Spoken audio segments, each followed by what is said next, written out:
नमस्कार, स्वदेश एजेंडा देख रहे हैं आप और मैं हूं आपके साथ राखी। केंद्र सरकार ने सरकारी कर्मचारियों के लिए नई योजना यानी यूनिफाइड पेंशन स्कीम की तैयारी की है।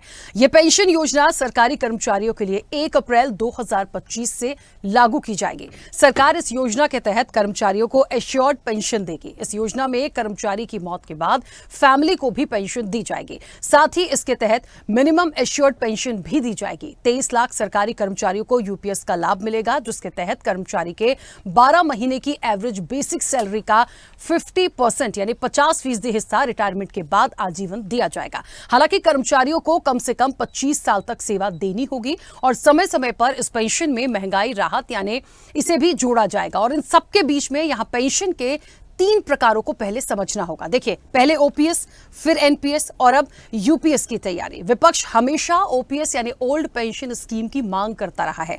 ऐसे में किस स्कीम से कितना फायदा कर्मचारियों को होगा और क्या-क्या प्रावधान है इसमें शामिल, इसी पर चर्चा को आगे बढ़ाएंगे। उससे पहले देखिए ये रिपोर्ट।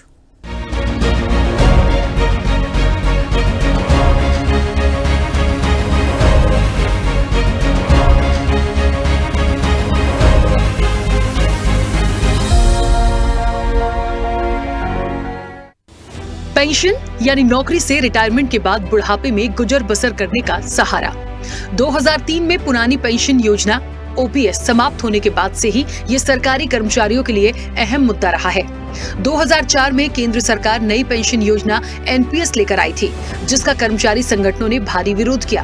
अब सरकार एकीकृत पेंशन योजना यूपीएस लेकर आई है। कई कर्मचारी संगठन इससे भी खुश नहीं है। चलिए अब समझते हैं ओपीएस एनपीएस के पहलुओं को। पुरानी पेंशन योजना के तहत आमतौर पर अंतिम वेतन का 50% कर्मचारियों को पेंशन के रूप में मिलता था। महंगाई के हिसाब से भी पेंशन में बदलाव किया जाता था। ओपीएस ये गारंटी देती है कि केंद्र और राज्य दोनों स्तरों पर सरकारी कर्मचारियों के रिटायरमेंट पर उनके अंतिम बेसिक सैलरी का 50% पेंशन के रूप में दिया जाता है। इसमें महंगाई भत्ता डीए भी शामिल है। ओपीएस की एक प्रमुख विशेषता सामान्य भविष्य निधि यानी जीपीएफ है, जहाँ कर्मचारी अपनी आय का एक हिस्सा योगदान करते हैं, जिसे बाद में रिटायरमेंट पर ब्याज के साथ वापस कर दिया जाता है। इसके अतिरिक्त ओपीएस के तहत कर्मचारी 20 लाख रुपए तक की ग्रेजुटी भुगतान के हकदार हैं। रिटायर्ड कर्मचारी की मौत हो जाने के बाद उनकी फैमिली को पारिवारिक पेंशन के रूप में समान पेंशन राशि मिलती है। उधर यदि एनपीएस को समझें तो केंद्र सरकार ने 1 जनवरी 2004 से योगदान आधारित पेंशन प्रणाली एनपीएस की शुरुआत की थी। योजना के तहत सरकारी कर्मचारी अपनी मासिक वेतन से पेंशन के लिए योगदान करता है। इसमें नियोक्ता का भी मिलान योगदान होता है। इन फंडों को पेंशन फंड मैनेजरों के माध्यम से निर्धारित निवेश योजनाओं में निवेश किया जाता है। हाल ही में ओपीएस और एनपीएस के बाद अब चर्चा यूपीएस की हो रही है। क्या है यूपीएस स्कीम? नई पेंशन योजना का नाम यूनिफाइड पेंशन स्कीम है। 1 अप्रैल 2025 से इसे लागू किया जाएगा। 25 साल तक की नौकरी करने वाले कर्मचारी को रिटायरमेंट के पहले नौकरी के आखिरी 12 महीने की बेसिक सैलरी का 50% अमाउंट भी पेंशन के तौर पर मिलेगा। अगर कोई कर्मचारी 10 साल बाद नौकरी छोड़ देता है तो उसे हर महीने 10,000 रुपए की पेंशन मिलेगी। अगर सर्विस के दौरान किसी सरकारी कर्मचारी की मौत हो जाती है तो उसके परिवार को कर्मचारी की मौत के वक्त तक मिलने वाली पेंशन का 60% हिस्सा मिलेगा। यूपीएस के तहत ग्रेजुटी के अलावा रिटायरमेंट पर एक मुश्त राशि भी दी जाएगी। इसका कैलकुलेशन कर्मचारियों के हर 6 महीने की सेवा पर मूल वेतन और महंगाई भत्ते के 10वें हिस्से के तौर पर किया जाएगा। कांग्रेस शासित राज्यों में पुरानी पेंशन स्कीम लागू की गई है। विपक्ष ओपीएस को लेकर चुनावी मुद्दा भी बना चुका है। ऐसे में अब देखना होगा कि नई पेंशन यूपीएस को लेकर कर्मचारी कितने संतुष्ट होंगे। उधर क्या नई पेंशन स्कीम आने के बाद ओपीएस का मुद्दा कर्मचारियों में बना रहेगा? देखना ये भी होगा कि ओपीएस की तुलना में यूपीएस से कर्मचारियों को फायदा कितना होगा। सबसे खास बात यह है कि अब सरकारी कर्मचारियों के पास नेशनल पेंशन स्कीम और यूनिफाइड पेंशन स्कीम में से किसी एक को चुनने का ऑप्शन भी होगा। अगर राज्य सरकार भी कर्मचारियों को यूपीएस स्कीम के हिसाब से पेंशन दे तो लगभग 90 लाख लोगों को इसका फायदा मिलेगा। वहीं केंद्र सरकार के ऐसे कर्मचारी जो अभी एनपीएस का फायदा ले रहे हैं, उन्हें भी पेंशन स्कीम बदलने का ऑप्शन दिया जाएगा। यूनिफाइड पेंशन स्कीम को लागू करने वाला पहला राज्य महाराष्ट्र बन गया है। एकीकृत पेंशन योजना को टीवी सोमनाथन समिति 2023 की सिफारिशों के बाद लाया गया। योजना लागू होने के बाद सरकारी खर्च 6,250 करोड़ तक बढ़ेगा। रिजर्व बैंक ऑफ इंडिया और वर्ल्ड बैंक के साथ 100 से ज्यादा बैठकों के बाद इस पेंशन योजना का फाइनल ड्राफ्ट तैयार किया गया है, जिसके तहत कर्मचारियों को सुनिश्चित राशि देने की बात की गई है। अब 1 जनवरी से इसे लागू करने की तैयारी है, लेकिन ये कितनी सफल होगी ये देखने वाली बात होगी। स्पेशल रिपोर्ट, स्वदेश न्यूज।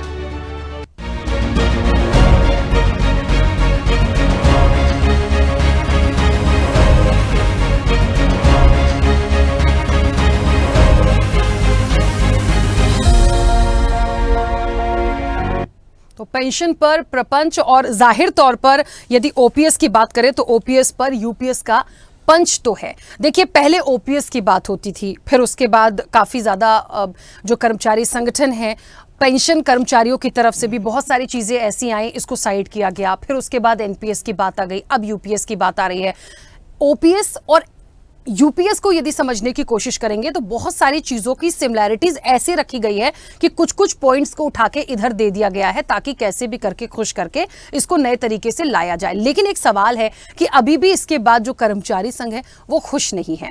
क्यों खुश नहीं है, ये इस पूरी चर्चा में जानने की कोशिश भी करेंगे। लेकिन राजनीतिक रूप से भी चीजों को समझने की कोशिश की जाए तो ये बात सच है, विपक्ष हमेशा से ओपीएस की मांग करता रहा है, वो इन चीजों को उठाने की बात करता है। कांग्रेस शासित आप जो राज्य उनको देख लीजिए, वहां तो उन्होंने इंप्लीमेंट भी कराया था। तो ये सारी चीजें एक सवाल पैदा करती हैं कि आखिरकार जो कर्मचारियों से संबंधित जो पेंशन स्कीम है उसमें ये तमाम चीजों में बार बार जो बदलाव हो रहे हैं। देखिए, सरकार कोई भी योजना या कोई भी स्कीम फायदे के लिए लाती है, वो नुकसान के लिए नहीं लाएगी, लेकिन उसके पहलू में क्यों सवाल खड़े हो जाते हैं ये भी देखना पड़ेगा। सीधे चर्चा पर चलेंगे, हमारे साथ मेहमान जुड़े हैं। सबसे पहले आपका परिचय करा दें।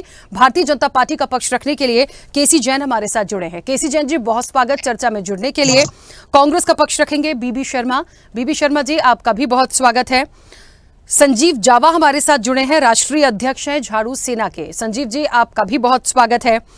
प्रमोद तिवारी हमारे साथ जुड़े हैं, राष्ट्रीय अध्यक्ष हैं पुरानी पेंशन बहाली महासंघ के। प्रमोद जी, आपका भी बहुत स्वागत है। अर्थशास्त्री हैं लोकेश भारती। लोकेश जी, आपका भी बहुत स्वागत है। और स्वदेश न्यूज के channel head RP Srivastava ji हमारे साथ जुड़े हैं। आरपी श्रीवास्तव जी, आपका भी बहुत स्वागत है। चर्चा की शुरुआत सबसे पहले प्रमोद जी आपसे। मुझे सुन पा रहे हैं? चलिए, प्रमोद जी अभी हमारे साथ कनेक्ट नहीं है। संजीव जी, मुझे सुन पा रहे हैं? हाँ जी मैडम सुन रहे हैं। संजीव जी, ये पेंशन पर प्रपंच, अब ये प्रपंच इसलिए है कि इसको प्रपंच ही कहेंगे। पहले ओपीएस आता है, फिर एनपीएस आता है, अब यूपीएस आता है। इसमें भी 2 ऑप्शन दिए जा रहे हैं। मतलब ऑप्शन ऐसे दिए हैं कि यदि आप चुनना चाहते हैं दोनों में से एक, तो कोई एक ऑप्शन भी कर्मचारी जो हैं फॉलो कर सकते हैं। उसके लिए पूरा एक प्रारूप तैयार किया गया है। कितना फायदेमंद है, सही है, नहीं है? अभी भी खबरें ऐसी हैं, बातें ऐसी आ रही हैं कि खुश नहीं है। क्या एक वजह मानते? मैडम, मैं बताना चाहूंगा, इससे पहले एनपीएस भी लागू करा था सरकार के द्वारा, उसमें भी विफल रही सरकार। और आप देख सकते हैं एक नया प्रोपगंडा बनाया जा रहा है कि नई पेंशन स्कीम लागू करने के जो प्रोग्राम बन रहा है। तो मैं आपको बताना चाहूंगा, पुरानी पेंशन स्कीम से बिल्कुल भी फायदेमंद नहीं है सरकारी कर्मचारी को देखते हुए। पहले हमारे सरकारी कर्मचारी को 2003 जो कर्मचारी हमारे लगे हुए उनको जीपीएफ के माध्यम से बहुत सारे बेनिफिट दिए जाते थे, ग्रेजुएटी दी जाती थी और डीएलआई की पेमेंट हुआ करती थी, और 6 पेमेंट ऐसी थी जो हमको दिया जा रही थी। लेकिन जैसे ही एनपीएस आया तो हमारी घट के 3, हमारी जो मांग है वो 3 घट गई हमारी, जिसके अंदर हमारे ना तो डीएलआई दिया जा रहा, कर्मचारी जब रिटायर्ड होता था तो उसे एडवांस पेंशन दी जाती 10 साल की, वो इस एनपीएस में भी नहीं है, ना जो दूसरी पेंशन स्कीम है यूपीएस में भी नहीं है। तो कर्मचारी का कहीं ना कहीं हद तक देखा जाए तो नुकसान ही हो रहा, कोई फायदा नहीं हो रहा इसके अंदर।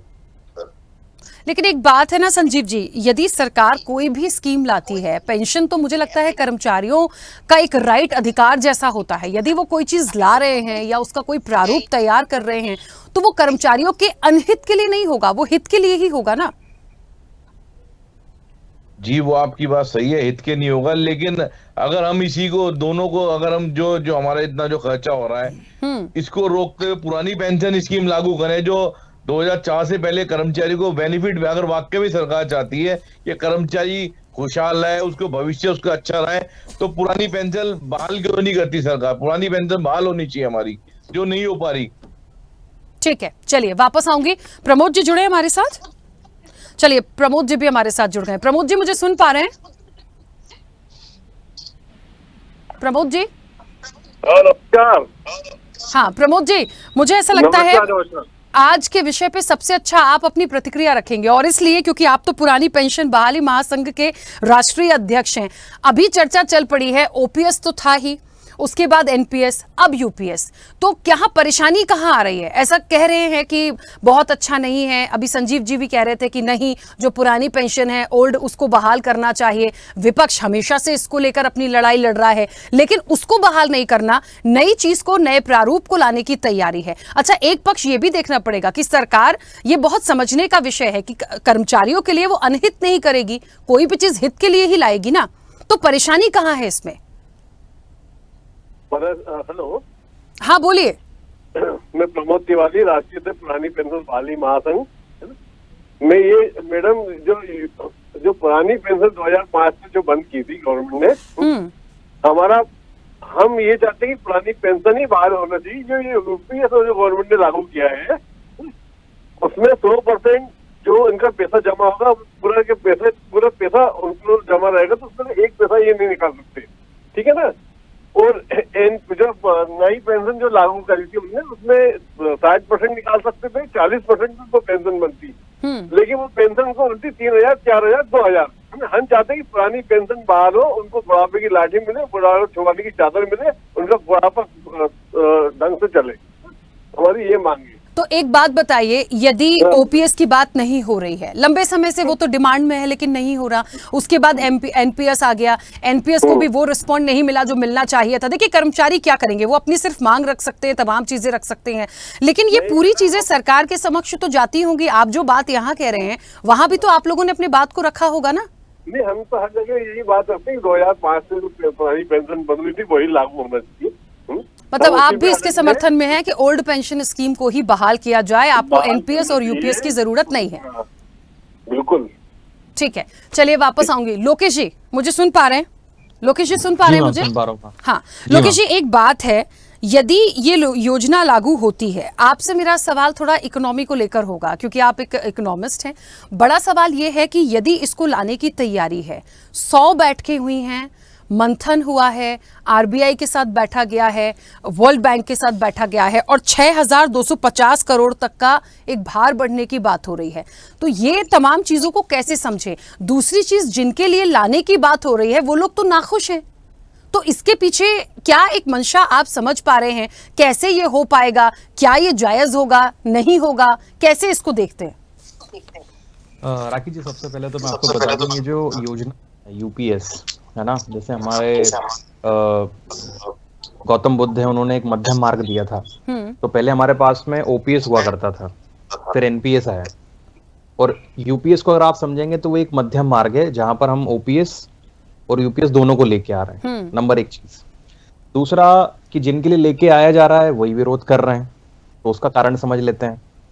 देखिए, अभी हाल फिलहाल में अगर हम लोग आज की बात करें तो लगभग 8.5% लोग जो हैं गवर्नमेंट एम्प्लॉइज हैं, और गवर्नमेंट एम्प्लॉइज की सबसे पहली जो भी लोग मतलब गवर्नमेंट एम्प्लॉइज बनना चाहते हैं, उनकी पहली पसंद रहती है कि सरकार हमको पेंशन दे।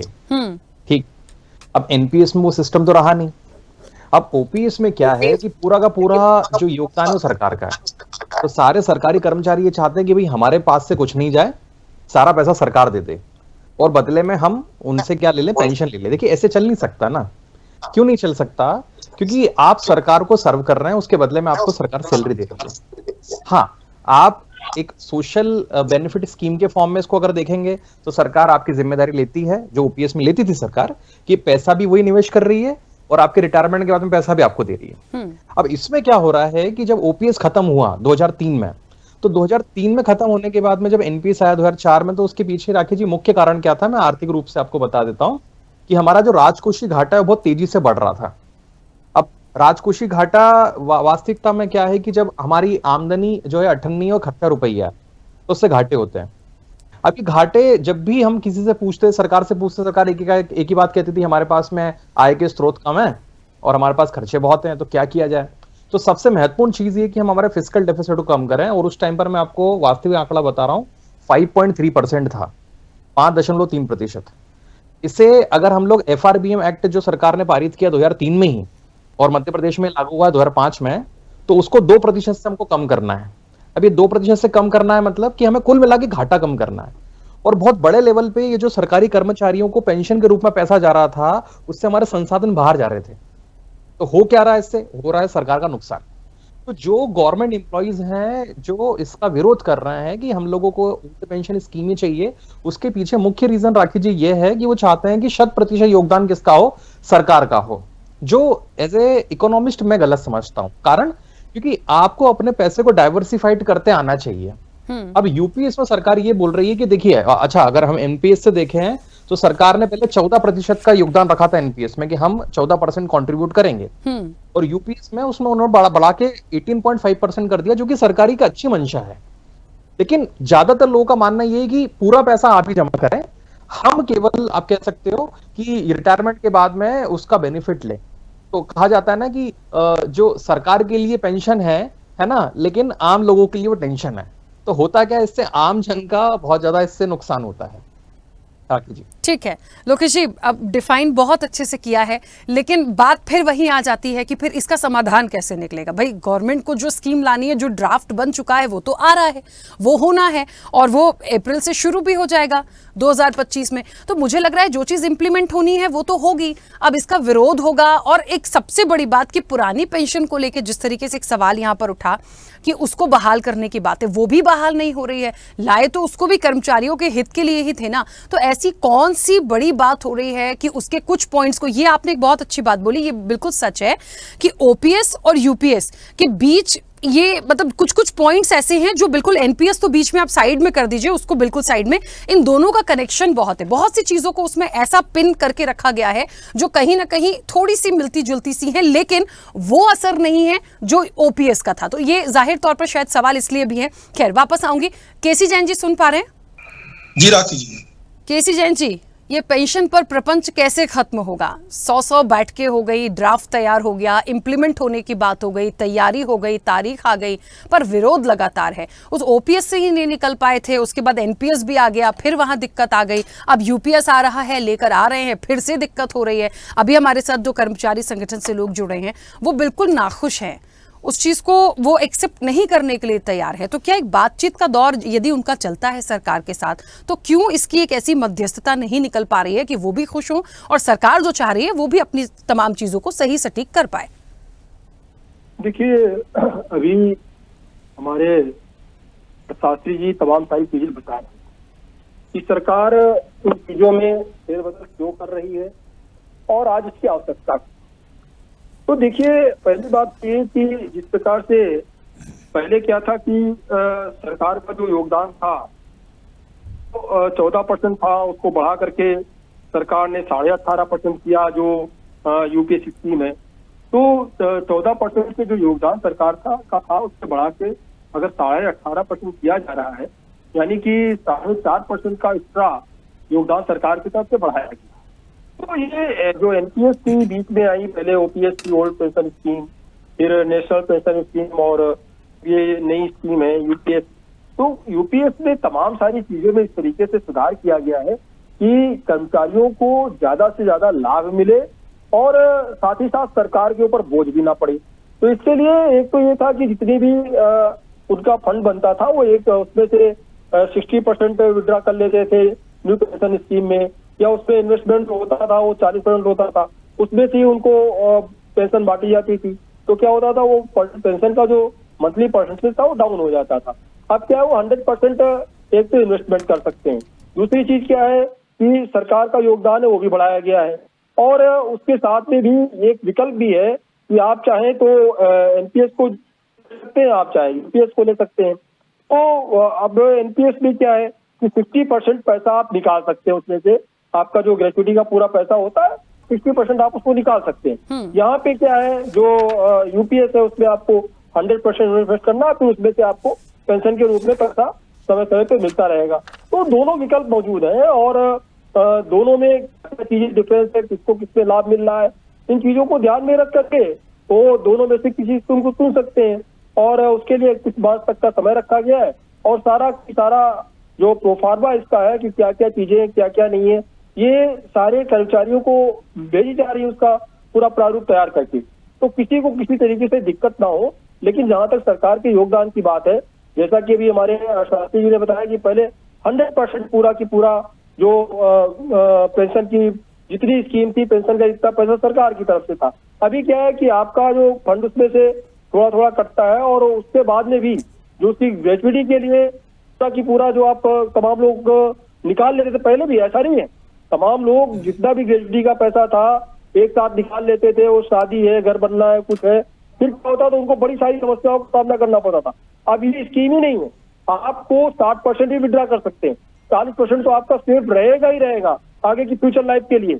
और साथ ही साथ अगर आप यूपीएस को चुन रहे हैं तो उसमें आप 100% इन्वेस्ट कर सकते हैं, उसमें जब आपको आवश्यकता हो तब आप निकाल सकते हैं। और उसमें सरकार की जो बड़ी योजनाएं 12 योजनाएं हैं, इनका भी विकल्प आपके पास में, आप चाहे सरकार के माध्यम से कर सकते हैं, आप चाहे अपना चूज कर सकते हैं कि किन किन चीजों में आपको इन्वेस्टमेंट करना है। इसमें मतलब नो लॉस है। इस तरीके जैसे LIC है उसमें आप इन्वेस्ट कर सकते हैं। तो इस तरीके के विकल्प आपको मिलेंगे। साथ ही साथ सोलर एनर्जी में जो लगातार ग्रोथ कर रही है उसमें आप इन्वेस्ट कर सकते हैं। ये सारे 12 विकल्प रखे गए हैं कि आप चाहें तो इसमें सरकार के द्वारा मैनेजमेंट में आपको ग्रेजुएटी के लिए पैसा इन्वेस्ट हो सकता है 100% यूपीएस स्कीम में, या जो न्यू पेंशन स्कीम, जो नेशनल पेंशन स्कीम है उसमें आप अपना 60% पैसा विड्रा कर सकते हैं, 40% इन्वेस्ट रहेगा। लेकिन एक समस्या बहुत आती थी राखी जी पहले, कि घर में कोई समस्या हुई उसको लेकर के जो 60 साल की 62 साल की जिसमें जितनी भी एज है, रिटायरमेंट के बाद घर में कोई ना कोई समस्या आ गई, उसको प्रेशर बना के पूरा पैसा निकाल लेते थे, फिर वो तो बिल्कुल खाली हाथ हो जाते थे, उनके लिए तो और ज्यादा समस्या होती थी। अब कम से कम ये चीज है कि 40% आपका इन्वेस्टमेंट रहेगा, यहाँ पे आपका 100% इन्वेस्टमेंट रहेगा। तो ये सारी चीजें कहीं ना कहीं जो हमारे कर्मचारी हैं उनकी रिटायरमेंट लाइफ को बेहतर करने के लिए रखा गया है। हाँ, थोड़ा सा उनको कुछ दिक्कतों का सामना हो सकता है कि सरकार पूरा नहीं दे रही है, लेकिन अगर लंबे समय तक वो इन्वेस्ट रहेगा आपका पैसा, तो जितना पैसा आपको मिल रहा है ओल्ड पेंशन स्कीम में उससे ज्यादा पैसा आपको मिलेगा ग्रेजुएटी होकर के, जब इन्वेस्ट रहेगा। तो इन्वेस्ट ही नहीं रहेगा, आप सारा पैसा विड्रॉ कर लिए एक साथ, सरकार ने जितना योगदान किया आप फिर पैदल की पैदल हो गए। अब पैसा अगर जमा रहेगा, 12 जो कंपनियां हैं सरकार की, उसके द्वारा आपका पैसा अगर 1 करोड़ रुपए आपका जमा है तो वो 2 करोड़ हो जाएगा। तो सरकार जितना दे रही थी उससे ज्यादा आपको मिलेगा। लेकिन यहाँ पे आप स्वतंत्र होकर के आप स्वयं इन्वेस्टमेंट कर रहे हैं। वहां पे क्या था, आपने पैसा विड्रॉ कर लिया, फिर पता चला आप पैदल हो गए। तो सरकार ने जो योजना बनाई, 2 चीजों का लाभ है, एक तो लोड नहीं है, सरकार के ऊपर भी कुछ लोड कम होगा, साथ ही साथ हमारे कर्मचारियों की भविष्य सुरक्षित रहेगा उसकी। ठीक है, चलिए वापस आऊंगी। और कांग्रेस का पक्ष रखने के लिए हमारे साथ राम पांडे जी जुड़ गए। राम पांडे जी, बहुत स्वागत चर्चा में जुड़ने के लिए। और मुझे सुन पा रहे हैं? सुन रहा हूं। राम पांडे जी, पेंशन पर प्रपंच चल रहा है। सबसे पहले तो मुझे ऐसा लगता है क्योंकि कांग्रेस विपक्ष हमेशा से एक बड़ा मुद्दा रहा है, चाहे चुनावी मुद्दा कह लीजिए, विपक्ष के लिए बड़ा मुद्दा कह लीजिए, ओपीएस बहाली के लिए, ओल्ड पेंशन स्कीम को लेकर बात सवाल हमेशा आए हैं। आज इस चर्चा में ओपीएस के बाद देखिए एनपीएस आ गया, एनपीएस के बाद अब यूपीएस का ड्राफ्ट तैयार है। यूपीएस का जो ड्राफ्ट है उसको लेकर सबसे पहले आपकी प्रतिक्रिया, क्योंकि भारतीय जनता पार्टी को लगता है कि यदि 60% आप अपना अमाउंट निकाल सकते हैं, पहले आप पूरा पैसा निकाल लेते थे, यदि 60% आप निकालते हैं तो 40% भी आपका ही है, वो सेव रहेगा। वहां दिक्कत कहां आ रही है? पहली बात तो ये बता दूं, ये कांग्रेस का मुद्दा नहीं है, ये जनता का मुद्दा है, कर्मचारियों का मुद्दा है, उनके बुढ़ापे का मुद्दा है, 60 साल के बाद उनकी देखभाल कैसे होगी ये उसका मुद्दा है, उनका जीवन जो बाकी का है वो अच्छे चले, ये मुद्दा है। कांग्रेस पार्टी ने ओल्ड पेंशन स्कीम दी थी और जिंदगी भर पेंशन मिलती थी, कभी किसी को समस्या नहीं थी। महंगाई के हिसाब से पेंशन बढ़ती थी। पति पत्नी जो भी जॉब में है दोनों को पेंशन का फायदा मिलता था। दोनों में से यदि कोई एक एक्सपायर हो गया, मान के चलिए पति जॉब में है और पति की पहले डेथ हो गई, तो पत्नी को पेंशन मिलती थी। अब भारतीय जनता पार्टी ने ऐसी स्कीम निकाल रखी है जैसे ये चिट फंड कंपनी वाले बेवकूफ बनाते हैं और जनता का पैसा खा जाते हैं, उसी तरह के कहीं एनपीएस लाएंगे, कहीं यूपीएस लाएंगे। भाई आप हर कानून हर चीज ऐसी बनाते हो कि जिसमें बवाल मचता है, आप ठगने का काम करते हो। इसलिए कहा जाता है ऐसा कोई सगा नहीं जिसको भाजपा ने ठगा नहीं। अब आप उनको निवेश कैसे करना है ये उनको छोड़ दीजिए ना, उन्होंने 60 साल तक नौकरी की, उनको पता है कहाँ निवेश करना है, अदानी की कंपनी में करना है या टाटा की कंपनी में करना है। आप तो सारा पैसा लेते हो, चाहे LIC का हो, चाहे इनका पेंशन का हो, अदानी की कंपनियों में इन्वेस्टमेंट करते हैं, जिसको अमेरिका ने गिरफ्तारी वारंट निकाल रखा है, तो उनका पैसा उनको कहाँ इन्वेस्ट करना है उनके ऊपर छोड़िए ना।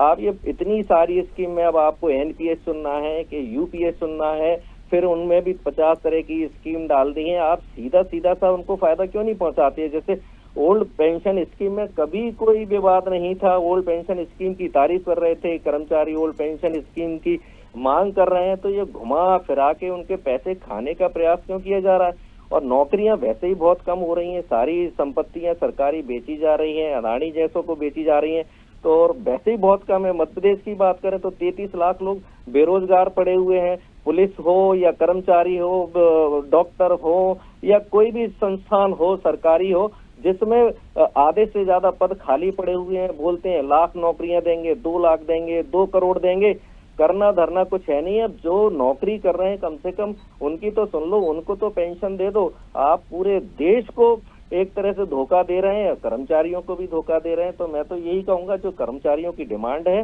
ओल्ड पेंशन स्कीम वही लागू की जाए। ठीक है, राम पांडे जी वापस आऊंगी। देखिए, अब कर्मचारियों को एश्योर्ड पेंशन दिए जाने की बात की जा रही है। पहले भी तमाम ओपीएस में जो चीजें थी उसकी बहाली को लेके अभी भी वही सारे पॉइंट्स को यहां रखा जा रहा है, गिनाया जा रहा है, लेकिन वो बहाल नहीं हो पा रही है। ये एक अलग पहलू हो गया। लेकिन यूपीएस लाने की जो एक मंशा है या जो लाया गया है, जिसका ड्राफ्ट रेडी हो चुका है, ये कितनी फायदेमंद होगी, ये अपने आप में एक बड़ा सवाल जैसा बना हुआ है। तमाम मेहमान हमारे साथ जुड़े हैं, चर्चा पर चलेंगे। आरपी श्रीवास्तव जी, मुझे ऐसा लगता है कि अब ओपीएस, फिर एनपीएस, अब यूपीएस। अब ओपीएस और यूपीएस को देखा जाए, कुछ कुछ पॉइंट्स को इधर उधर तो किया गया, समझाने की आम भाषा में जो भारतीय जनता पार्टी समझा रही थी उसको समझने की कोशिश करें तो उनको कुछ नहीं लगता, लेकिन बाकी लोगों को लगता है कि गलत है, हम संतुष्ट नहीं हैं। तो असल में ये जो चीज लाई जा रही है ये है तो कर्मचारियों के हित के लिए। फिर ये कितनी सफल होती देख पा रहे हैं या नहीं भी होगी, तो इसके क्या पहलू हैं, इसे आप कैसे समझते? राखी जी देखिएगा, लोकेश जी ने एक बात कहा कि ओपीएस और एनपीएस के बीच का रास्ता निकाला है सरकार ने, मध्य मार्ग निकाला है कि उनको पेंशन भी कर्मचारियों को कुछ मिलती रहे और उनका जो पैसा है वो जमा भी रहे। एक जो सबसे बड़ी बात, जहाँ तक फिजिकल डेफिसिट की बात की गई है, राजकोषीय घाटे की बात की जा रही, पहले देखा जाता था कि कर्मचारी रिटायर होता था, बल्क में पैसा निकालता था, अब उसको अपने लिए उपयोग करता था। बहुत सारे कर्मचारियों को मैंने भी देखा कि बहुत सारे पूरे जीवन भर वो मकान नहीं बना पाए, लेकिन जब ज़रूरत पड़ी और इस तरह का अमाउंट आया उनके पास, तो उन्होंने एक मुश्त कहीं न कहीं इन्वेस्टमेंट किया। किसी ने प्रॉपर्टी में इन्वेस्टमेंट किया, कोई डिपॉजिट में इन्वेस्टमेंट किया, इस तमाम चीज़ें करते रहे। अब सवाल ये उठता है कि जो ये बीच का जो रास्ता निकाला है सरकार ने, जो लंबे समय से मांग हो रही थी कर्मचारियों की कि ओल्ड पेंशन स्कीम लागू किया जाए, तो सरकार ने ये रास्ता निकाला, जबकि एनपीएस में ऐसी स्थिति नहीं थी। अब सवाल ये उठता है कि सरकार जो पैसा रोकती है, जैसे 40% रोक रही है, अपने पास वो 60% वो निकाल सकते हैं, तो एक तरह से सरकार के बजट पर भी, सरकार के राजकोष पर भी उतना ज़्यादा बोझ नहीं पड़ने वाला है। जबकि जो बैलेंस अमाउंट है वो निश्चित रूप से कहीं न कहीं सरकार इन्वेस्टमेंट में ये करती है। और जहाँ तक पेंशन, ओल्ड पेंशन का सवाल है, ओल्ड पेंशन में देखिए, आपने अभी सुना होगा कि पूरा का पूरा जो खर्चा सरकार वहन करती है। यहाँ पर ऐसा नहीं है, यहाँ पर दोनों का कंट्रीब्यूशन है। हाँ, ये बात ज़रूर कि सरकार ने 14 से 18.5% जो है बढ़ा दिया कंट्रीब्यूशन, वो बात कर्मचारियों के पक्ष में जाती है।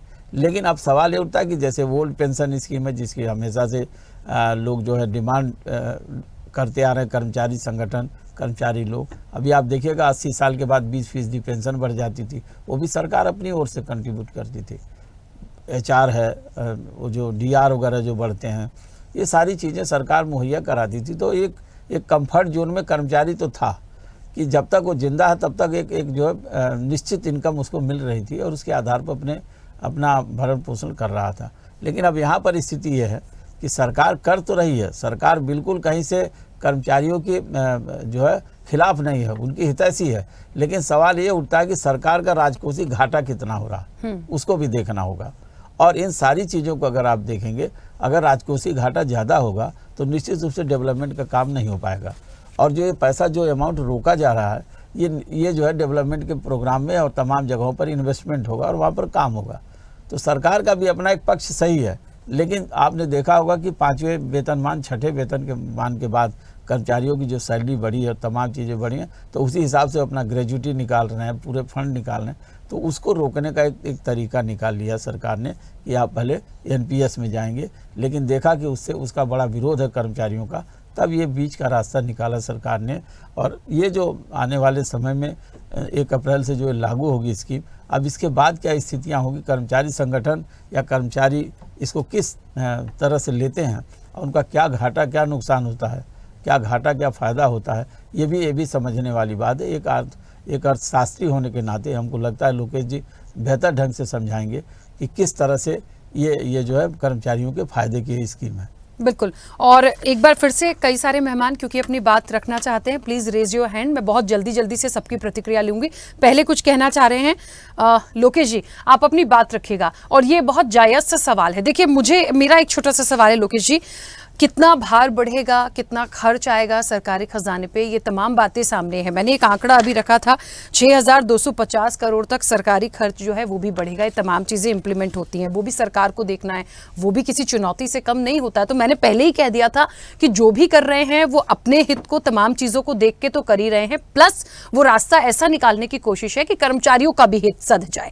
लेकिन वो ऐसा हो नहीं रहा। देखिए, विपक्ष को भी छोड़ दें, यदि वो मांग पर है कि ओपीएस हो तो उनको छोड़ दें, लेकिन कर्मचारी संगठनों को संतुष्ट करना सरकार के लिए चुनौती भी है, उनकी जिम्मेदारी भी है। आप किसी भी रूप में इसको ला रहे हैं, उनका संतुष्ट होना भी तो जरूरी है। तो कितना आप इसको इंप्लीमेंट होते देख पा रहे हैं? कोई क्या और बदलाव की गुंजाइश देखते हैं, या जो फाइनल चीजें हो गई हैं, जो तारीख आ गई है, ये इसी रूप में आगे बढ़ेगी?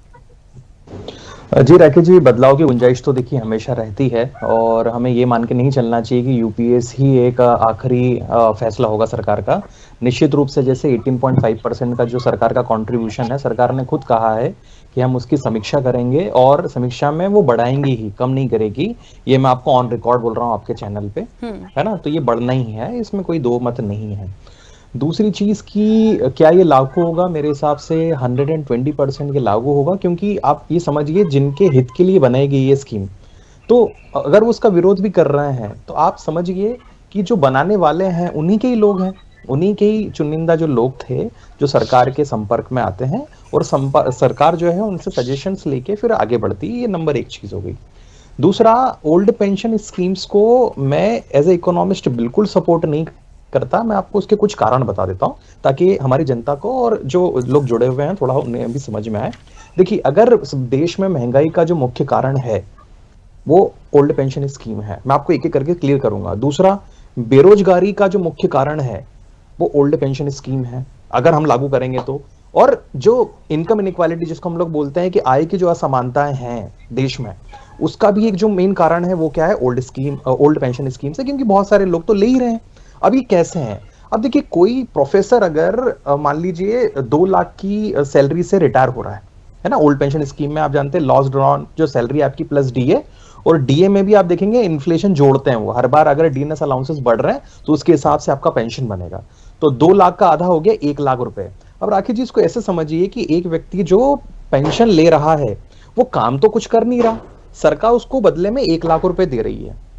अब 100 लोगों के लिए संसाधन बनाए सरकार ने 100, लेकिन एक व्यक्ति के पास में अतिरिक्त पैसा है क्योंकि 1 लाख रुपए की उसके लिए कोई श्रम तो किया नहीं, तो वो क्या करता है, वो बहुत एक्सटेंसिवली डिमांड करता है, मतलब बहुत एक्सटेंसिवली मांग करेगा। अब मांग, सीधा सा नियम है, मांग बढ़ता है मूल्य बढ़ते हैं, और मूल्यों का बढ़ना ही मुद्रास्फीति माने की महंगाई है।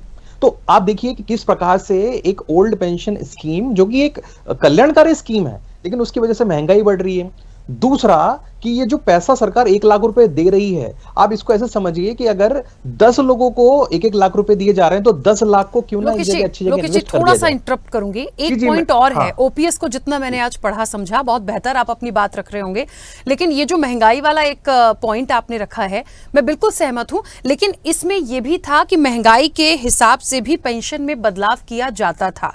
तो हम सिर्फ कह दें कि महंगाई का एक वजह ओपीएस थी, मुझे लगता है थोड़ा सा नाइंसाफी जैसा हो जाएगा इस स्कीम के लिए, क्योंकि वो बदलाव किया जाता था।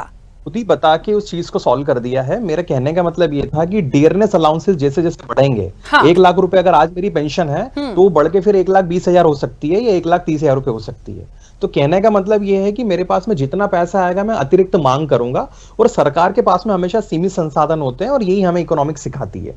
होता क्या है ना, इससे कि जब हम इस प्रकार से मांग करते हैं तो बहुत तेजी से मूल्य बढ़ते हैं, और मूल्यों के बढ़ने से महंगाई बढ़ती है। अब ये जो पैसा है अगर सरकार कल्याणकारी योजनाओं में लगाती है तो उससे रोजगार बढ़ते हैं, लेकिन हो क्या रहा है कि सरकार इन पैसे को कहां दे रही है, ओल्ड पेंशन स्कीम दे रही है, तो बेरोजगारी की समस्याएं बढ़ रही हैं। और एक व्यक्ति जो कि अब देखिए 60-65 साल में या 70 साल में जितना भी व्यक्ति जी रहा है उसके बाद में इतने आय की आवश्यकताएं नहीं होती, लगभग उनकी आप कह सकते हो जो बेसिक लाइफ सस्टेनिंग गुड्स होते हैं, फूड, शेल्टर, क्लोथ जिसको हम लोग बोलते हैं, वो फुलफिल हो जाते हैं। तो इसका पैसे का जो अतिरिक्त जो फायदा उठाया जाता है उनके बच्चों के द्वारा ही उठाया जा रहा है। और चाइना में तो आप देखेंगे कि किस प्रकार से सरकार जो है बहुत बड़े लेवल पर टैक्स इवेजन करती है इसके लिए। कम से कम भारत में सरकार इस तरह से तो कर नहीं रही है। तो ओपीएस एक तरीके से फायदेमंद स्कीम है किन के लिए, जो गवर्नमेंट एम्प्लॉइज हैं उनके लिए, लेकिन ये बिल्कुल बैकफायर करता है किन लोगों के लिए, आपके जैसे और मेरे जैसे आम लोगों के लिए। आप माने या ना माने, देखिए सरकार के साथ में तो लिमिटेशन जुड़ी हुई है कि वो ये सारी चीजें नहीं बोल सकती, लेकिन एक अर्थशास्त्री के नाते मेरी ये जिम्मेदारी बनती है कि आपकी जनता को और यहाँ पे जो लोग जुड़े हुए हैं उनको ये बताया जाए कि ओपीएस में बहुत सारी समस्याएं थी, इस वजह से एनपीएस को लाया गया। और एनपीएस की अपनी कुछ लिमिटेशन है क्योंकि उसमें आपको मार्केट में पैसा डालना पड़ेगा और आपको मार्केट के भरोसे रहना है। तो सरकार ने कहा चलिए ठीक है, एक काम करते हैं, कुछ कदम आप चलो, कुछ कदम हम चलते हैं, जिसमें 10% अब आपको पैसा इन्वेस्ट करना है। और आप यहां पर भी देखिए ना, 18.5% कोई छोटी मोटी रकम नहीं, मतलब परसेंटेज कोई छोटा मोटा नहीं है, सरकार तो ले ही रही है और आगे भी कह रही है कि समीक्षा के बाद में। तो मैं यहां पर पुरजोर रूप से सरकार का समर्थन ही करूंगा। इसका कारण यह है कि ये कल्याणकारी मेरे हिसाब से योजना है। हाँ, इसमें आने वाले समय में हमें चेंजेस करना चाहिए और बशर्त ये सरकार भी सोच रही है, मेरे हिसाब से ये स्कीम लागू होगी। मैम ठीक है, संजीव जी सुन पा रहे हैं मुझे? संजीव जी, संजीव जी शायद हमारे, सुन रहा हूं आपकी बात। हाँ संजीव जी, मुझे लगता है क्योंकि लोकेश जी अर्थशास्त्री हैं, बहुत अच्छे से उन्होंने सारी स्कीम को बता दिया कि ओपीएस क्या है, यूपीएस क्या है, बीच का रास्ता क्या है। तो ये मुझे लगता है क्लियरिटी है। अब बात आ रही है, जहां तक एक निवेश शब्द का इस्तेमाल किया, मुझे ऐसा लग रहा है शायद वो आप लोगों के लिए एक दर्द बना हुआ है, क्योंकि सब कुछ चाहिए तो प्रॉपर तरीके से चाहिए। यदि आधे आधे में इन्वेस्ट यदि कर रहे हैं, किसी योजना के तहत उसको ले जा रहे हैं, तो शायद वो पेनफुल हो सकता है, लेकिन उसको भी समझने की कोशिश करिए ना। वो पैसा तो आपका ही है, और फिर भी कोई एक ऐसा पिन पॉइंट यदि आप लोगों को लगता है तो मुझे लगता है उसको क्लियरिटी के साथ आप लोग रख सकते हैं, क्योंकि ऐसे तो फिर मुझे नहीं लगता कि कोई भी स्कीम प्रॉपर इंप्लीमेंट हो पाएगी। भाई ओपीएस आ गई, फिर उसके बाद विरोध की चीजें आ गई, तमाम चीजें आ गई, सवाल उठ गए। एनपीएस के साथ यही हुआ, और अब यूपीएस है जो अभी तो ड्राफ्ट तैयार है, ये तो आएगी, इंप्लीमेंट होगी। फिर ऐसा ना हो कि हमें थोड़े बाद कुछ और मध्यस्थता इसकी निकालनी पड़े। जी, मैं बताना चाहूंगा, जैसे अभी लोकेश जी ने बताया कि ओपीएस जो था उससे महंगाई बढ़ी। मैं बताना चाहूंगा महंगाई नहीं बढ़ी, इससे बेरोजगारी क्यों बढ़ी, क्योंकि आधे से ज्यादा लोग रिटायरमेंट हो चुके हैं। लोकेश जी, आपके इन्फॉर्मेशन में डालना चाहूंगा कि आधे से ज्यादा लोग रिटायरमेंट हो चुके हैं डिपार्टमेंट से, और आय का ना तो कोई वैकेंसी आई आगे सरकार की। और इसके बीच में एक बात मैं बोलना चाहूंगा, ये तो अच्छी बात है कि हम इस पे एनपीएस पे उससे बात करें। दूसरी एक स्कीम ये भी है कि कर्मचारी जब रिटायर्ड हो जाता है तो उसको मेडिकल कैशलेस सुविधा नहीं दी जाती, उसे मतलब बड़ा निराशाघात लगता है। एक तो उसकी नौकरी भी चली जाती है, ऊपर से उसको पेंशन भी उसके लिमिटेशन में मिलती है। तो अगर वो बीमार पड़ जाता तो अपने इलाज के लिए खर्चा नहीं कराता। तो मैं ये बात कहना चाहूंगा, सरकार के निवेदन करना चाहूंगा कि कोई ऐसी सुविधा सरकारी कर्मचारियों के लिए निकाले गए आफ्टर रिटायरमेंट या ऑन ड्यूटी वो बीमार पड़ता भी। आप देख सकते कोरोना काल के अंदर हमारे कर्मचारियों ने बड़ी ईमानदारी से काम करा, सरकारी कर्मचारियों ने, तो एप्रिशिएट का था उसको, लेकिन एप्रिशिएट नहीं किया गया। तो मेरा कहने निवेदन यह है कि ऐसे माहौल के अंदर जब कर्मचारी काम करता है तो उसको सुविधा लेने का अधिकार है। ठीक है, प्रमोद जी मुझे सुन पा रहे हैं? चलिए, प्रमोद जी हमारे साथ इस चर्चा में फिलहाल नहीं जुड़े हैं। प्रमोद जी मुझे सुन पा रहे हैं? हाँ बोलिए। ठीक है, आपकी आवाज बहुत कम आ रही है सर, पर ठीक है, मेरी आवाज पहुंच रही हो तो एक छोटा सा सवाल है। पूरी चर्चा में एक बात तो, क्योंकि आपने तो बहुत पहले ही कह दिया था कि आप लोग चाहते हैं ओपीएस बहाल हो जाए, बाकी किसी चीज की आप लोगों को जरूरत नहीं है, लेकिन सर ऐसा फिलहाल तो होता हुआ नहीं दिखता। अब जो चीजें आई हैं उसको समझने की जरूरत है। अब ये जो मध्यस्थता निकालने की कोशिश की गई है, इसमें ये देखने वाली बात होगी, या इस चीज को मुझे बताइए कि कौन सी ऐसी एक या दो चीजें हो सकती हैं जो प्रॉपर हो जाएं तो आप लोग उसको आगे लेके बढ़ जाएंगे यूपीएस में। सुनिए आप मैडम, हेलो। हाँ बोलिए बोलिए। मैं ये बोल रहा हूँ, देखो हम कर्मचारी हैं, हम किसी राजनीतिक दल के लोग नहीं हैं, ठीक है। हमारा 2005 से पुरानी पेंशन बहाली की लड़ाई लड़ रहे हैं, 2005 से बंद हुई थी, ठीक है। ठीक है। 2034 में लोग रिटायर होंगे। 8 साल 9 साल का वक्त है अभी, और एक केवल अगर अपन एमपी गवर्नमेंट की बात करें तो 10% कर्मचारी काटते हैं, 14% कर्मचारी को गवर्नमेंट देती है। अगर केवल एमपी गवर्नमेंट की बात ही करें तो 3,44 करोड़ रुपए हर महीने का इनकम बचेगा गवर्नमेंट का, ठीक है। और 2034 के बाद किसकी गवर्नमेंट आती, क्या मालूम बेटा, जैसे पुरानी पेंशन बहाल कर देना चाहिए। समझ में आया आपको? देखिए प्रमोद जी, मैं आपकी बात से सहमत हूं, इसीलिए मैंने आपसे प्रश्न किया कि कौन आएगा नहीं आएगा, क्या इसमें क्या यूपीएस भी बदल जाएगा। मैंने तो ये सवाल भी रखा, कोई भरोसा नहीं है, बदलाव तो होते रहेंगे, लेकिन अभी इस चीज को एक्सेप्ट करने के लिए कोई ऐसी दो बातें हैं जिसे आप लोग रख सकते हैं, एक्सेप्ट कर सकते हैं और इस ड्राफ्ट को इंप्लीमेंट हो जाने देंगे, वो पूछा मैंने। मैंने वही तो आपको जवाब दे रहा हूँ। 2034 तक तो मैडम ये 2005 के बाद जो गवर्नमेंट जो रिटायर होंगे 2034 में रिटायर होंगे। 2034 तक तो गवर्नमेंट का पैसा 14% देती गवर्नमेंट, वो पैसा तो गवर्नमेंट का बचेगा, है ना। तो आप पुरानी पेंशन बाहर कर दो।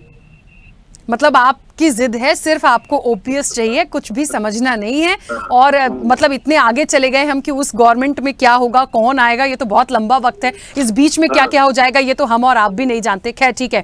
केसी जैन जी, बड़ी डिमांड है यहाँ, तो मुझे लग रहा है कि अब ओपीएस पे आपसे भी इसलिए ज्यादा नहीं पूछूंगी क्योंकि जो चीज नहीं है वो नहीं है, जिस चीज का ड्राफ्ट तैयार है, जिस पर आगे जाना है।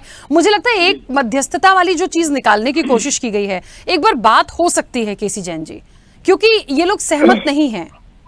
देखिए राखी जी, अभी हमारे कर्मचारी संघ के भाई ने बहुत अच्छी बात कही कि आगे जो है किसकी सरकार आएगी किसी को नहीं पता है क्या हो। बिल्कुल सही बात है, लेकिन राष्ट्र हित में योजनाएं जो बनती हैं वो इसलिए नहीं बनती हैं कि हम एक लॉलीपॉप देंगे, एक बहुत अच्छी योजना के नाम पर सरकारी पैसे का बंदर बाट करेंगे तो लोग खुश हो जाएंगे, हमको वोट दे देंगे, हमारी दोबारा तिबारा चौबारा सरकार बने। तो राष्ट्र हित की जो भी सरकारें हैं उनका ये काम नहीं है कि सरकार बनाने के लिए सरकारी पैसे का बंदर बाट करें। उनका उद्देश्य ये होना चाहिए कि आगे आने वाला समय राष्ट्र हित में हो, हमारा राष्ट्र सर्वोपरि हो, अंतर्राष्ट्रीय स्तर पे भारत देश की छवि उभर करके आए, अंतर्राष्ट्रीय स्तर पे भारत देश हमारा मजबूत हो। और एक चीज है कि जो अमीरी और गरीबी की खाई है इसको पाटने के लिए भी हम काम करें। अभी जो बात हमारे अर्थशास्त्री जी ने कही, बहुत सही बात कही कि पता चल रहा है, लोकेश जी ने जो बात कही कि एक के पास तो रिटायर्ड होने के बाद भी पैसा है, 1 लाख रुपए महीने पेंशन उठा रहा है, एक व्यक्ति को 10,000 महीने की नौकरी पीएचडी करने के बाद भी नहीं मिल रही है, तो वो कैसे अपना काम चला रहा है, वो अपना कैसे गुजारा कर रहा है। हाँ, लेकिन एक चीज और एक बात कही हमारे कर्मचारी संघ के एक साथी ने जो बात कही कि स्वास्थ्य को लेकर के सरकार को ऐसी योजना बनानी चाहिए जिससे कि जो जीरो पेमेंट पे ट्रीटमेंट होता था उस तरीके से व्यवस्था रहे। देखिए, इसके लिए सरकार ने एक व्यवस्था की है, ऑलरेडी की है, कि जो आयुष्मान कार्ड योजना है वो सबके लिए सरकार कंपलसरी करने जा रही है कि जितने भी हमारे कर्मचारी, रिटायर्ड कर्मचारी है, उनका सबका आयुष्मान कार्ड बनेगा, निःशुल्क बनेगा और 5 लाख रुपए तक का उनका ट्रीटमेंट फ्री में होगा। ये सरकार योजना बना रही है, उसको सबको लागू कर रही है, डायरेक्ट उनको सबको इस योजना का लाभ दे रही है, जिससे कि आपको इस चीज को लेकर घबराने की जरूरत नहीं है कि आपका ट्रीटमेंट नहीं हो पाएगा। दूसरी चीज एक और है कि जो योगदान की बात हो रही है कि देखिए 10% जो कर्मचारियों के जो कार्पस बनी होता है, कार्पस फंड होता है, उसके साथ साथ सरकार जो अपना 18.5% का योगदान दे रही है। तो आप देखिए कि जो आपका यूपीएस है, यूपीएस में 28.5% आपका योगदान एक तरीके से बन करके तैयार होता है, जो कि आपकी भविष्य की निधि के लिए होता है। और एक चीज है, अभी एक साथी कह रहे थे कि भाई आप किस कंपनी में लगाएंगे, कौन उसका भरोसा करेगा। तो देखिए, एक चीज और भी सरकार कर रही है कि आपका एक 9% का इंटरेस्ट के साथ भी आपका पैसा फिक्स कर रही है। आप चाहे उस योजना का भी लाभ से ले सकते हैं कि 9% आपको इंटरेस्ट मिलना ही मिलना है, जो कि आपको किसी बैंक में नहीं मिलना है। जो सीनियर सिटीजन है उनको भी 9% का इंटरेस्ट नहीं मिल रहा है। वहां पर भी आप अपना जो फंड का पैसा है और जो मंथली आपको पेंशन मिले उसके अतिरिक्त जो बचा हुआ पैसा है उसको लगा करके उस स्कीम का भी आप लाभ ले सकते हैं। और अगर आपको लगता है ज्यादा पैसा और मिल सकता है तो कंपनी में इन्वेस्टमेंट की बात की आप और ज्यादा मिलेगा, कम का कहीं पे कोई रिस्क नहीं है कि आपको उससे कम मिलेगा, आपका फंड का पैसा कंपनी घाटे में चली गई चला गया, ऐसा बिल्कुल नहीं है। आपका पैसा फिक्स रहेगा, उससे अतिरिक्त बढ़ के ही मिलेगा, घट के नहीं मिलने वाला है। तो देखिए कहीं घबराने की जरूरत नहीं। लेकिन एक चीज और है राकेश जी कि इसमें राजनीति हो रही है, न तो राष्ट्र सोचा जा रहा है, न कर्मचारियों का ही सोचा जा रहा है, न बेरोजगारों का ही सोचा मुझे जा रहा तो है। केसी जैन जी एक बात और यहाँ सोचने पे मजबूर हो रही होना पड़ रहा है कि कैसे लोगों को भड़काया जाए कि ओल्ड पेंशन स्कीम को आपको यूज करना है। तो लेकिन केसी आप जैन ये जी लेकिन देखिए ना, एक उनकी बातों से ये भी तो निकल कर आया कि अब देखिए अगली गवर्नमेंट जो होगी वो क्या करेगी क्या नहीं करेगी। तो उन्होंने तो पहले ही अंदेशा जता दिया कि गवर्नमेंट बदल जाएगी तो स्कीम ही बदल देंगे आप। सब अपने अपने हिसाब से देख रहे हैं उसको, तो फिर हो चुका कर्मचारियों का भला। तो नहीं बिल्कुल राकेश जी, देखिए हम जो स्कीम ला रहे हैं, हमने हमारे पास में 2 स्कीमें हैं, जो नेशनल पेंशन स्कीम है, साथ ही साथ यूपीएस जो लेकर के, इनमें से 2 से किसी का चुनाव कर सकते हैं।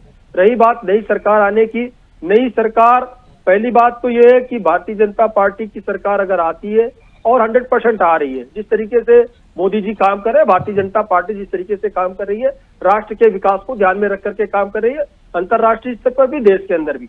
और आप देखिए फॉरेन से तमाम सारे कंपनियां आ रही जो है इन्वेस्टमेंट कर रही, तो इसमें उन्नति होनी, जब उन्नति होगी तो आपको सबको आगे फायदा ही होना है, किसी को नुकसान नहीं होना। ठीक है, चलिए अब ये तो आने वाले समय की बात है। देखिए जैसे प्रमोद जी ने एक बात कह दी कि सरकार का देखेंगे, हम कोई भरोसा नहीं कर सकते, हमें तो ओपीएस चाहिए। तो जहां पे ऐसी मांग आ जाएगी वहां तो देखिए कोई टिप्पणी करना मुझे नहीं लगता कि अब वो ऐसा हो जाएगा कि 6,250 करोड़ रुपए का मतलब पर मंथ पे अगर इस तरीके से लॉस हो रहा है, नुकसान हो रहा है, तो उसको भी सबको देख करके एक साथ होकर के चलना पड़ेगा। थोड़ा कंट्रीब्यूशन। वो सवाल तो मैंने सबसे पहले रखा था कि सरकार को भी तो इनके लिए भी चुनौती है, उस चीज को कैसे आप बैलेंस करेंगे। राम पांडे जी भी हो जाए, क्या दिक्कत है इसमें? राम पांडे जी एक्सेप्ट करेंगे इन चीजों को, इस मध्यस्थता को, ओपीएस और यूपीएस की? स्थिति अच्छी नहीं थी, उसके बावजूद भी कांग्रेस सरकारों ने 70 साल तक ओपीएस दी और विकास भी किया।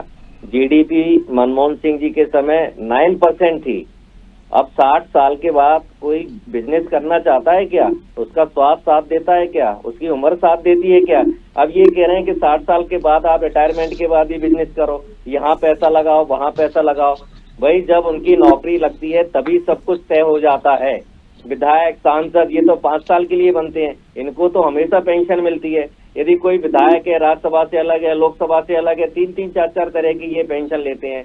और ये डेवलपमेंट की बात कर रहे हैं, जब कांग्रेस सरकार थी तब 10-12% टैक्स था, आज 28% जीएसटी है, मतलब डबल से भी ज्यादा आप जीएसटी ले रहे हैं। 30% इनकम टैक्स है। रोड पर चलो तो टोल टैक्स है, हर शहर के बाहर निकलो टोल टैक्स लगता है, और किसी शहर में घुसो तो टोल टैक्स लगता है। 100, 200, 500 कोई सीमा ही नहीं है। कितनी जगह से जनता से ये पैसा ले रहे हैं डेवलपमेंट के लिए, लेकिन कहीं क्यों कुछ नजर नहीं आता है, क्योंकि करप्शन है। सारा काम कागजों पर हो रहा है। यदि करप्शन बंद कर दिया जाए तो ओल्ड पेंशन स्कीम डबल की जा सकती है।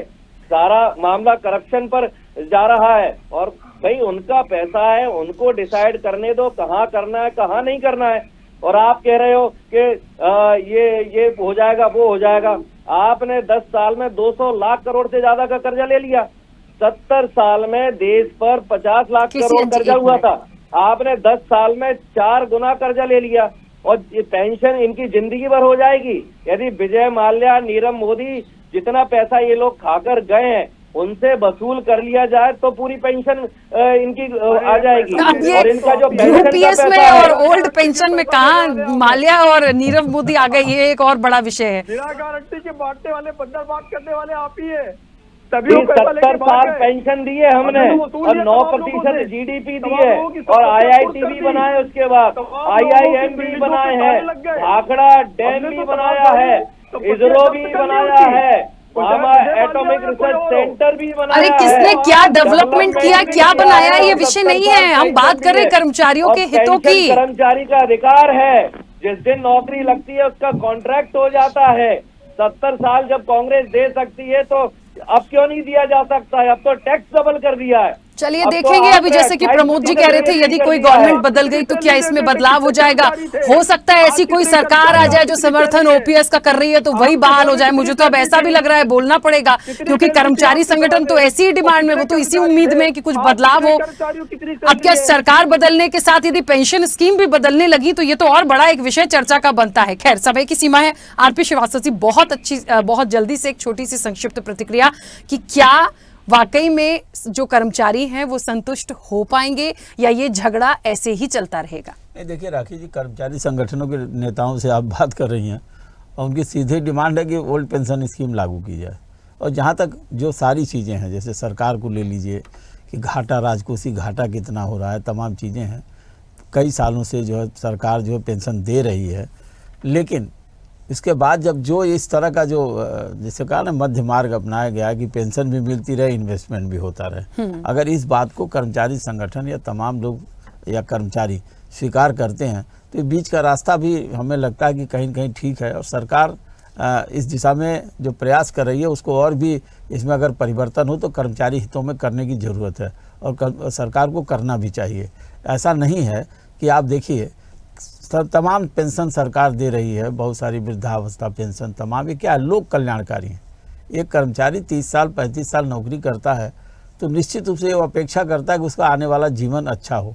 तो हमें लगता है कि जो एक स्तर है उसका, जो काम करने के बाद जो उसको रिवार्ड मिलना चाहिए, इसलिए कर्मचारियों के अंदर इस तरह की भावना है और वो चाहते हैं कि पेंशन हमको मिलती रहे, पुरानी पेंशन बहाली हो।